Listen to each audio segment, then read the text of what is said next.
lack of rule of law means that even dollar stores are not safe anymore. Folks, welcome to a channel talking about the situation in the United States with this idea that if you steal less than $1,000 of retail products, you're okay. You don't even go to jail in some parts. And that's how even dollar stores are not viable anymore. Let's check this out. On Wednesday, announcing it will close nearly 1,000 Family Dollar stores over the next few years as it battles macroeconomic concerns and I love the rat running across. Battling theft. You know, that happens here in America's shoplifting capital more than anywhere else in the country. But theft is especially bad on discount stores like this one, which is why they're vanishing from New York City.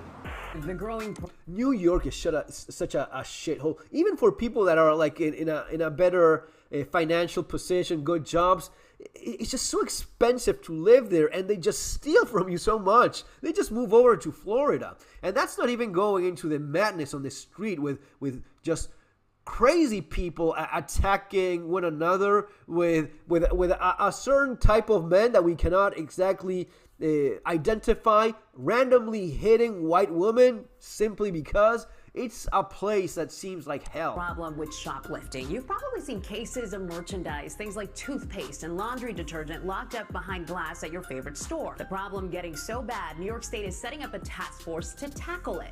Dollar Tree announcing they're going to close more than 10.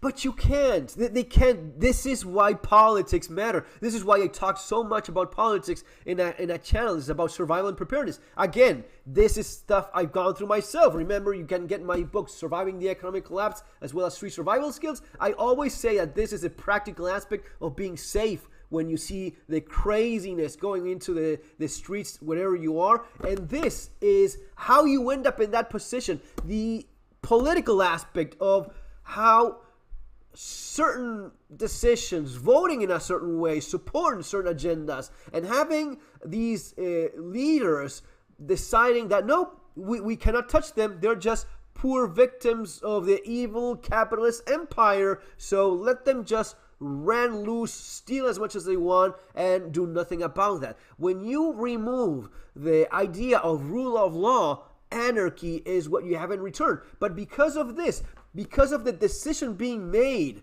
in the United States, now no matter what cops do, you cannot change that because it goes into direct conflict with the agenda, with the political agenda, with the message that they've already imposed. Percent of all Family Dollar locations. You're an assistant manager there? It's terrible. I had a guy swipe a whole shelf because he needed it for his family.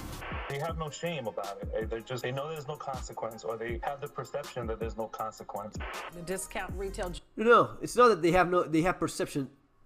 They have the perception that there's no consequence because there is no damn consequence. That's how you end up like this. And it's also fair to say that people are being pushed pretty hard.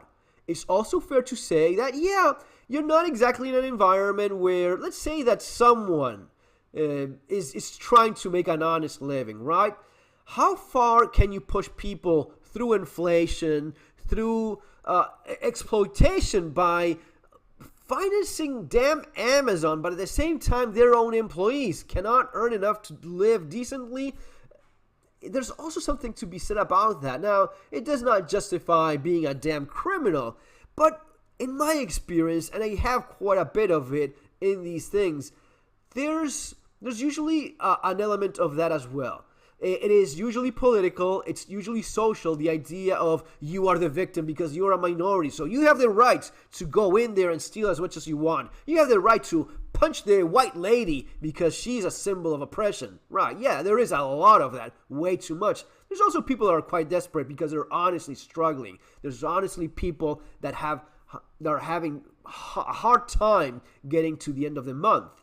So that exists as well. And if you want to make things even more complex, there's fucking crazy people out there that are not getting the help they need. And here's where someone will think, oh, you're just a bleeding heart liberal. No, I'm just someone that has gone through this before you did. And it's then that you realize that there's no money to be made out of a crazy person. Can I sell medication to someone that has obesity problems because I filled them up with crap and I made sure the media is telling them that's healthy and all they have to do is move a little bit more and keep on eating sugar like a fucking ant? Well, there's no money to be made in a crazy person. Because there's no money to be made in a crazy person, there's no social support for that. The government is not taking care of crazy people. It's much easier to blame it on guns or blame it on video games. But the true crazy people that should be receiving help, or at the very least, placed in a separate location and keep society, safe? No, there's no money to be made there. So, because you cannot throw a completely insane, crazy person in jail. I mean, there's plenty of that. But medical attention, proper treatment, or some kind of social support, no, it's not good enough. So all of those nutcases are just out there. And we're not even getting into how much of this is the fault of Big Pharma just pumping kids just for being kids. Oh, he's hyperactive. No, you lunatic. He's just a child. Kids move. He's not hyperactive. He hasn't got an attention disorder. Kids just like being kids. And if all they have is a crazy blue-haired lunatic giving classes explaining how I'm not even a boy or a girl and it can just be anything at any time, and I'm not interested in hearing that crap because I'm fucking 5, then I want to be doing something else. I want to go play. I want to jump and climb a tree or climb on a stair or whatever there is. And immediately, you're not paying attention. You have an attention disorder. We better drug you up. Sounds crazy? Yes, it is. But it's also what's happening right now in the streets, guys. Prepare as well as you can. This is not getting better anytime soon. See you next time.